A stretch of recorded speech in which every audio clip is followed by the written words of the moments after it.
குளிர்காலம் வந்துருச்சுன்னா நமக்கு நல்லாவே கீரை கிடைக்க ஆரம்பிச்சிரும். என்னோட வீட்ல இந்த ரெசிபிய நாங்க நிறைய தடவை செய்வோம். அதாவது பாலக் பரோட்டா கூடவே சிம்பிளான உருளைக்கிழங்கு கறி. இன்னைக்கு நான் அதே ரெசிபியை தான் ஷேர் பண்ண போறேன். அதுக்கு முதல்ல பாலாக்க பிளான்ச் பண்ணணும். ஏன்னா நம்ம பாலாக்க அரைக்க போறோம். நான் இங்க ஒரு கொத்து பாலாக்க எடுத்திருக்கேன். பொதுவா நம்ம பாலாக்க அரைக்கும் போது பாலாக்க பிளான்ச் பண்ணிருக்கணும். அத சூடான கொதிக்கிற தண்ணியில போட்டிருக்கணும். ஆனா நான் இத அப்படிலாம் செய்ய போறது இல்ல. இந்த சூடான கொதிக்கிற தண்ணி இங்க தயாரா இருக்கு. இப்ப நான் இந்த பாலாக்கீரையை எடுத்து இந்த கொதிக்கிற தண்ணீர்ல 5ல இருந்து 10 வினாடிக்கு இப்படி போட்டுட்டு எடுத்துக்கிறேன். பாலாக்கிளைகளை நிறைய நேரம்லாம் நான் சமைக்க போறதில்ல, இல்லாட்டி பரோட்டா கருப்பாயிரும்.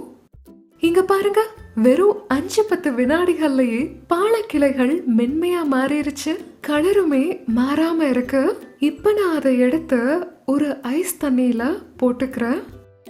இப்ப இந்த பாலக் சூட ஆறி போச்சு. இப்ப நம்ம இத மிக்சியில அரைச்சுக்கலாம். அதுக்கு பாலக் கூட நான் இங்க பச்சை மிளகாய், அப்புறம் ஒரு சின்ன துண்டு இஞ்சி, ஒரு பல்லு பூண்டை சேர்த்துக்கிறேன். கூடவே கொஞ்சம் கொத்தமல்லி இலைகளை சேர்த்துக்கலாம். இது டோட்டலா ஆப்ஷனல் தான், இல்லாட்டி வெறும் பாலக் கூட போதும். கொஞ்சமா எலுமிச்சை சாறை சேர்த்துக்கிறேன். அப்பதான் கீரை கலர் மாறாம நல்லா இருக்கும். பிளான்ச் பண்ணன பாலாக்க சேர்த்துக்கலாம். நான் பாலாக்க நிறையாலாம் சமைக்கல, ஏன்னா நம்ம அதை நல்லா அரைச்சிட்டு மாவுல தான் சேர்க்க போறோம். நம்ம பரோட்டா செஞ்சு வேக வைக்க போறோம். நம்ம நிறையாலாம் பாலாக்க பிளான்ச் பண்ணனா பரோட்டாவோட நிறம் முழுசாவே மாறிடும்.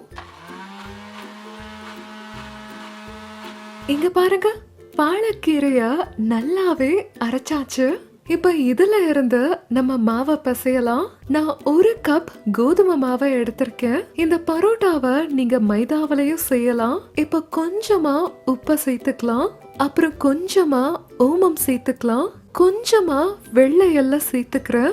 இப்ப மோயனுக்காக நான் 1 டீஸ்பூன் எண்ணெய சேர்த்துக்கிறேன். இப்ப நம்ம அரைச்சு வச்சிருக்க பாலாக்க இதுல சேர்த்துக்கலாம். இப்ப நல்லா மாவை பிசைஞ்சுக்கலாம். தேவைப்பட்டா கொஞ்சம் தண்ணீரை சேர்த்துட்டு மாவை பிசையலாம்.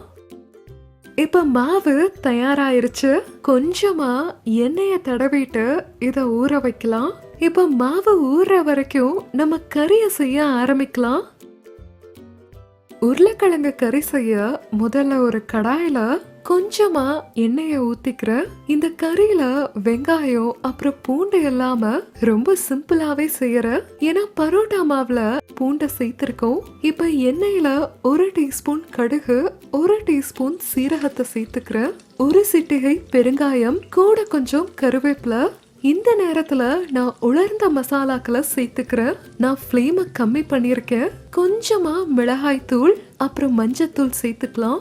கொஞ்சம் கொத்தமல்லி தூள் சேர்த்துக்கிறேன். நீங்க கரம் மசாலா, கிச்சன் கிங் மசாலாவை கூட உங்களுக்கு விருப்பம்னா எதை வேணாலும் சேர்த்துக்கலாம். அப்புறம் நான் பொடியா நறுக்குன இஞ்சி சேர்த்துக்கிறேன்.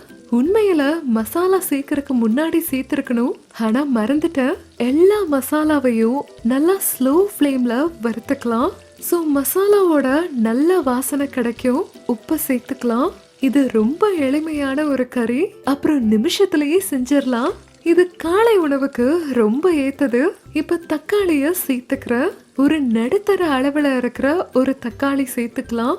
மசாலா தீஞ்சு போகாம இருக்க கொஞ்சமா தண்ணீரை சேர்த்துக்கோங்க. வேக வச்ச உருளைக்கிழங்க சேர்த்துக்கலாம். நான் நடுத்தர அளவுல இருக்கிற வேக வச்ச உருளைக்கிழங்க எடுத்திருக்கேன். உங்களுக்கு தேவைப்பட்டா தண்ணி கம்மியா இருந்தா ஒரு 1-2 ஸ்பூன் சேர்த்துட்டு மூடி வச்சுட்டு 5 நிமிஷத்துக்கு சமைக்கலாம். இப்ப பரோட்டாவை செய்யலாம். முதல்ல மாவுல இருந்து உருண்டைகளை செஞ்சுக்கலாம். மாவு உருண்டையில கொஞ்சமா காஞ்ச மாவை தூவிக்கிறேன். இப்ப திரும்பவும் கொஞ்சம் எண்ணெய தடவிக்கலாம். நீங்க சாதாரண பரோட்டாவையும் செய்யலாம், ஆனா இப்படி செஞ்சா பரோட்டாக்கு நல்ல லேயர் கிடைக்கும்.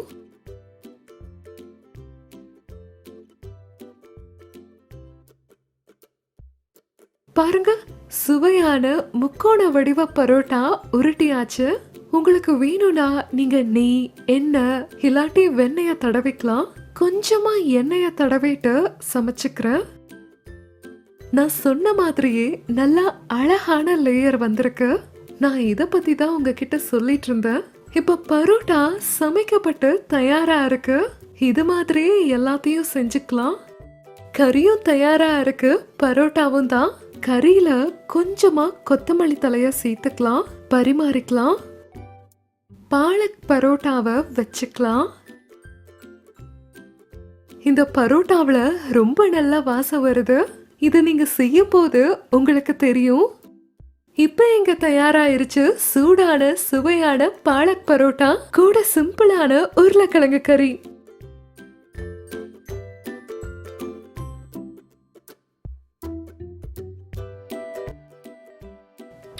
வார்த்தையே இல்ல, ரொம்ப சுவையா இருக்கு.